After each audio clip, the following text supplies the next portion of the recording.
Oh yes, mpola mpola tukaniriza natera ku mkutuga fye muganzi ogumanyikiddwa nga Uganda Mukamooli amanyene was famtantambi chimso number rich boy Maxwell Junior awubula kwante tambula nafe awubula kwante twagala awubula kwanti ever buli kaseera ovimba mnafe bwetu ne tugenda mu maaso n'okuba tukuleetera update mpola mpola ekifa mu music industry ngenda kuba nkuwako updates mpola mpola osobola okuba nti ozifuna mpola mpola ekibuga Kampala yes Juliana Muzaata abadde basobola okuba nti bayise ebivulu n'okutimba ebipande ko gatane billboards mu kibuga Kampala ku birthday ye era nga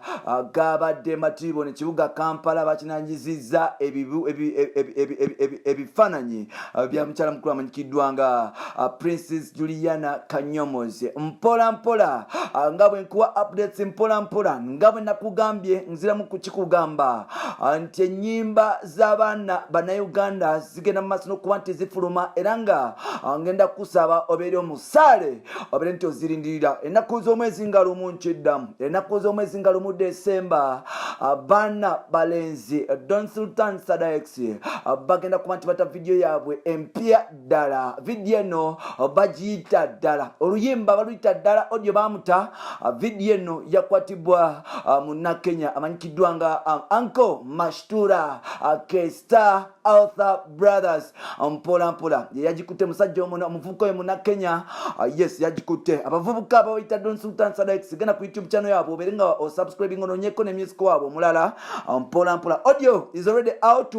so nolwekyo ogenda mu maaso n'okuba nti onyumirwa video ennaku z'omwezi nga lumu December yes byebyo mpola mpola ate nga bwe nkuzaako oluyimba olulala lugenda kuba nti lufuluma nga olwaba Don Sultan Sadax lwaza okuba nti lufuluma baluyita Anyoyo lugenda kufuluma ennaku z'omwezi nga 4 luyimba lwa Pius Mayanja yes Palaso agenda kuba nti ata oluyimba lwagenda kuba nti azza kumalamu oluyimba luno baluyita Anyoyo lwakoleddwa musajja mukulu amanyikiddwa nga Ian Pro wali side ze machinje luwafu byebyo ebitambula mu music entertainment industry music industry ya Uganda tugenda kuba nti kutusako zi updates ezenjawulo sono lwekyo wekomire wano tusigala kuba nti kubereza mpola mpola obululu kyagenda mu maaso Bobby Wine agenda mu maaso n'okuba nti yerise enkuli however much ne Uncle tubuhabura oba tubuhabu simanyani yes Uncle Jaja omulonde Jaja musajja naye agenda maaso n'okuba nti atalaga ate nga ne Uncle Katumba naye agenda maaso n'okuba nti anonya akaluso mpola mpola 2021 Uganda decides genda olonde bulungi gogenda okuwa akaluluko oleme kukejusa kubanga akaluluko kaditamininga nnyo kinene nnyo ku future ya Uganda so byebyo munzikirize eyo yonna nveeyo ngende ku nsonga enkulu ey'olunaku lwaleero waliwo amawulire agatandise okuba nti gatambula ku social media nga musajja mukulu amanyikiddwa nga Sheik Muzaata bw'avudde mu bulamu bw'ensi eno kiddamu waliwo amawulire agabadde gatambula ku social media nga gategeeza ensi nga Sheik Muzaata bwe yavudde mu bulamu bw'ensi eno wanono gatandise okuba nti gasatiza Bannayuganda gatandise okuba nti gasatiza abasiraamu gatandise okuba nti gasatiza abafans bafollowers nabo abakkiriza mu Sheik Muzaata era nga mpola mpola abacelebrity bagenze maaso n'okuba nti basharinga ebifaananyi bya Sheik Muzaata nga bateekako obubaka bwe buti nti owaaye quick recovery Sheik waffe nkimanyi obulumi bw'oyitamu si bwangu nkimanyi byonna by'oyitamu bizibu naye ate Sheik tukimanyi bulungi nti osobola okuddengula era tugenda kusaba Allah subhanahu wa ta'ala asobola okuba nti akuza engulu asobola okuba nti osuusa mpola mpola wanono waliwo bannamawulire abava ku media ziri eri mpola mpola ne bano ba Facebook users bano abalina engombo I posted it first bannamawulire abalina kino ekibozibozi I published it first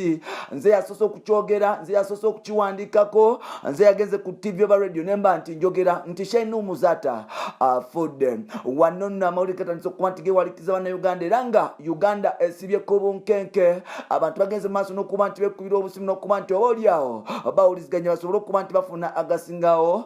mpola mpola batimanye nti oba kituufu Sheik Muzaata ali afudde oba akyali mulamu Muzaata amaze ebbanga nga ali kundiri amaze ebbanga ng'obulwadde bumuluma mpola mpola paka sawa zo tunaba kuba nti tumanya bulwadde kiddala obumuluma naye ng'ate ensonda enekusifuziraga nti obaoliawo Sheik ono alina ekirwadde kya alsa kwogata ne sukaali mpola mpola. Ebirwadde bino kize kimutigomya mpola mpola, so n'olwekyo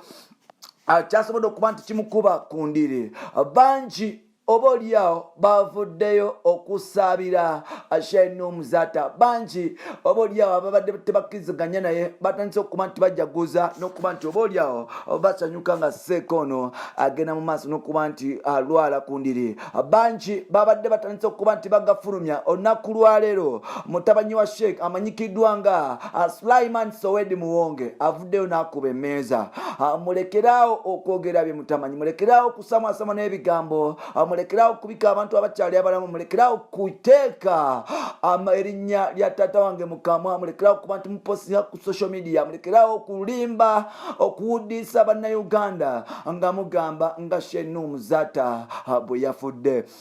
Nze Sheikh Sulaiman Sowedi Muwonge Muzaata nkiddamu okubagamba nti taata wange Sheik Muzaata akyali mulamu nnyo, mulamu bwetekekererete, era nga Sheik ono agenda mu maaso n'okuba nti akuba ku matu. Ebyo byonna bannamawulire muvaayo n'okuba nti mumansa, nammwe ab'olugambo ba Facebook user temusobola kuba nti mugenda mu maaso n'okuba nti mubika taata wange, kubanga taata wange akyali mulamu. Singa obaoliawo avudde mulamu bw'ensi eno, Ntambi Kimso ku Uganda Mukamooli ye yali badde asooka okuba nti abifuna, kubanga Kimso mukwano gwange ate nga ne media house emu kuze singa okuba nti tukkiriziganya n'omukutu ne munnamawulire omuntu gwalina okuba nti yesiga ye Ntambi Kimso. So n'olwekyo ngaffe abafamile ya Sheik Muzaata tuddamu okutegeeza ba followers, ba listeners, ba watcher, like ba viewers aba Uganda Mukamooli nti Sheik Muzaata akyali mulamu era nga agenda adda engulu mpola mpola. Bino nno omukulu atufuzako nnaku lwaleero era nga twasobodde okuba nti tumubuuzaako embeera Sheik gy'alimu. Yes, agamba nti abadde mulwadde mpola mpola era embeera ye ebadde obaoliawo si nnungi, naye ng'ate Sheik Muzaata agenda mu maaso n'okuba nti adda engulu mpola mpola era nga Mukama mulungi nti agenda kuba ku matu. Wano nno asambazze ebize byokerwa obaoliawo nga Sheik byavudde mu bulamu bw'ensi eno. Munnamawulire mu Uganda twajirwa ekintu ekimu, tulina ba blogger abananya Facebook likes kwogata ne following, babika n'abalamu bamaliriza nga basse abantu ab'enjawulo. Jukira mu Uganda bwe batandika okubika agawa live Katonda mu ggulu manyo olina okufa. Jukira ku brigadier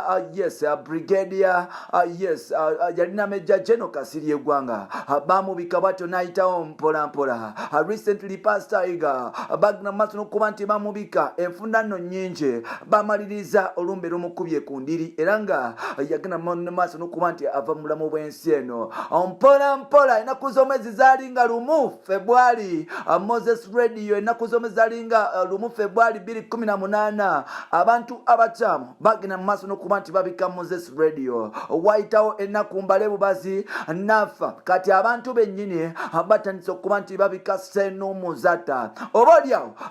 tumuteke mu ssaala asobole okuba nti adda engulu, Sheik addemu okuba nti awuliziganya n'abantu be. Sheik ono anaamanyikirwa oba alijjukirwa oba ajjukirwa ku bintu bingi byazze akolera obusiraamu, byazze akolera eggwanga, era obaoliawo y'omu ku bantu abadde bazze nga bagamba President Museveni ne gavumenti ye ki ekyokola wiki ebigenze mu maaso n'okuba nti bitabuka. Y'omu ku baali abasaale abalwanyisa Jennifer Musisi era nga y'omu kubavaayo ne boolesa Kenzo nga bwaliravuniga era nga yamaliriza nga mugambye nti genda owase nnyoko. Kana Kambata yatandika okuba nti akaaba era nga ab'entertainment industry bajja kuvaayo kujjukira ku Muzaata olwa Eddie Kenzo. Omukutu guli gumu gwa Uganda Mukamooli, Mampita Ntambi Kimso, namba Nwichibwe Maxudi Junior. Agenda ku Facebook tekamu Ntambi Kimso, ogenda kubeera nti ofuna agenda ku Twitter Twitter nkosa Jimso 16 onaba nti ofuna genda ku TikTok Jimso 16 I'm there so I'm there so agenda kwisabula nkosa ntambi Jimso 5 atenga agenda olaikinge page yafe bagita Uganda Mukamooli nakuzoma zinga lumu Don Sultan Sadex bagenda kubanti bata akayimba kawe bakaita ddala video genda obere nti oginonyako atenga enakuzoma zinga nya Palaso King of the East kabaka omulindwa mayanja agenda kubanti ataka yimba bakaita anyoyo byebyo bampita ntambi Jimso bye bye.